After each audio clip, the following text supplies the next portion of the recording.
Malinaw po na si Joey ay nagmamadali dahil may emergency. Pero malinaw rin na si Ambet ay nawalan ng pangkabuhayan dahil nasira ang kanyang padyak sa insidente. Para mas lalo pang luminaw ang diskusyon, pakinggan po natin ngayon ang taong nasa mismong eksena. Siya ang nakasakay sa padyak ni Mang Ambet. Hindi lang pala si Joey ang merong pasahero na may sakit.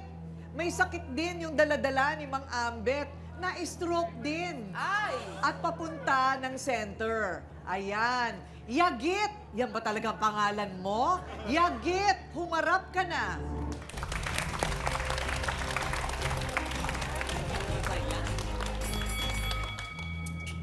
Mang Yagit. Paano naman kayo napangalanan ng Yagit? Dati po ako nagbabasura. Nagbabasura? Apo. Ayun. So, nagte-therapy naman kayo? Opo, pero nagme-maintenance po ako. May maintenance? Apo. Hindi, therapy, physical therapy Meron para po. para umayos yung Apo. paglalakad. Meron po. Mas okay na kayo ngayon. Apo. Ano po ang kabuhayan nyo? Wala rin po eh. Contraction boy lang ako dati po eh. Ngayon, na-stroke ako. Wala na pong pabuhayan. Ayun, construction dati. Ganon. Ano ho ba nangyari nung araw na yun? Kayo po yung nakasakay kay Mang Ambet. Opo, ganito po yung nangyari po yun. Sumakay po sa side tour po ng Ambet, di palabas po kami ng Pag-asa. Ito naman po ang Ambet nito, may narinig na pong busina, i-generate na po. Pero nasa right po si Joey. Oh. Yun po, yung nabangga po kami, di nagsalita ito ng masakit, nasaktan niya.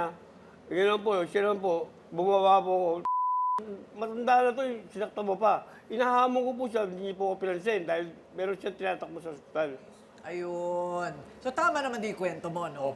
Tama rin ang kwento mo. Pero siya yung nasa right of way siya. Opo. Oh, kita mo, nasa right of way pala siya. Ah, siya ba? Siya yung nasa right of nagpalit way. sila. Pula. Oh, ayan, nasa right of way pala siya. Kaya lang si Mang Ambet wala na rin Dahil nataranta lang mapapasukan. po siya, nataranta lang po sa busina, dinrate niyo rin. Ayun, kasi nga bumubusina dahil meron siyang itinatakbo. Talagang aksidente, kumbaga. Attorney Kapunan, may pananagutan ba si Joey na bayaran yung nasirang kabuhayan? Siya yung nasa right of way, pala. Yan ang sabi ng kakampi ni Yagit. Kakampi ni Ambet, si Yagit. Palagay ko sa mga kwento nila, miski na right of way ito, miski na right of way ito. Ang tunay na nature na yan, aksidente. Sa accident na yan, sa batas, you shoulder your own damage. Kasi aksidente yan Hindi naman intentional na binangga niya. Hindi naman intentional na banggain ka. Or hindi ka naman talaga nakaiwas kasi sabi mo nga, walang space na pag-iiwasan. So, palagay ko, ang nangyari dyan ay aksidente. Nobody is entitled to reimburse from the other. You shoulder your own damage to your property. Parang gano'n. Parang ang gano'n mangyayari. sa batas, no? Pero, syempre, nasa storya yan, sino bang may kaya? Iba naman yung sino ang may kaya kasi si Joey merong may kaya kasi OFW, yung kanyang asawa, baka pwedeng tumulong. Si Ambet naman, may tatlong anak na may apo pa, lahat naman tamad. Siguro, sila ang habulin mo, hindi si Joey. Ayun. Kailangan talaga nagtutulungan. Di ba, mga Ambet? Yung mga anak mo, gusto kong sermonan. Kailangan tumutulong na sa'yo yan. Di ba? Alang-alang, ma'am Oo, kailangan. Kasi may mga anak din. Pero kailangan pagtulong-tulungan dapat yung pagpapagawa ng gulong mo. Di ba? O ito naman, siya ang sakay ng tricycle noong naganap ang insidente. Ang pasahero naman ni Joey na nagmamadaling isugod noon sa ospital. Ryan, humarap ka na.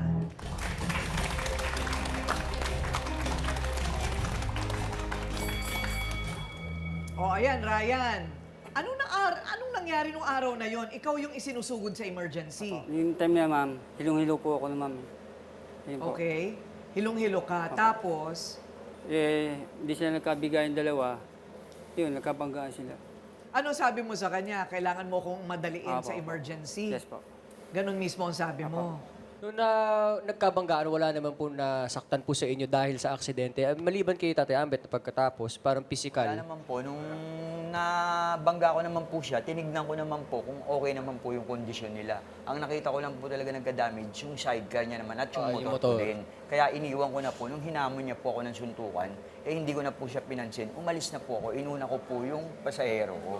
Ayun pala ang nangyari. Wala, parang malinaw na ito isang aksidente talaga. Oo, walang may aksidente gusto. talaga. Bakit hindi kayo nagpa-blatter?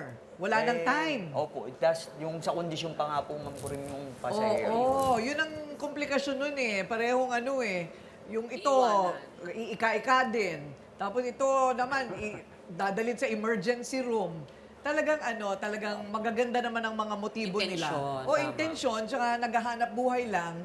Aksidente lang kasi talaga. Correct.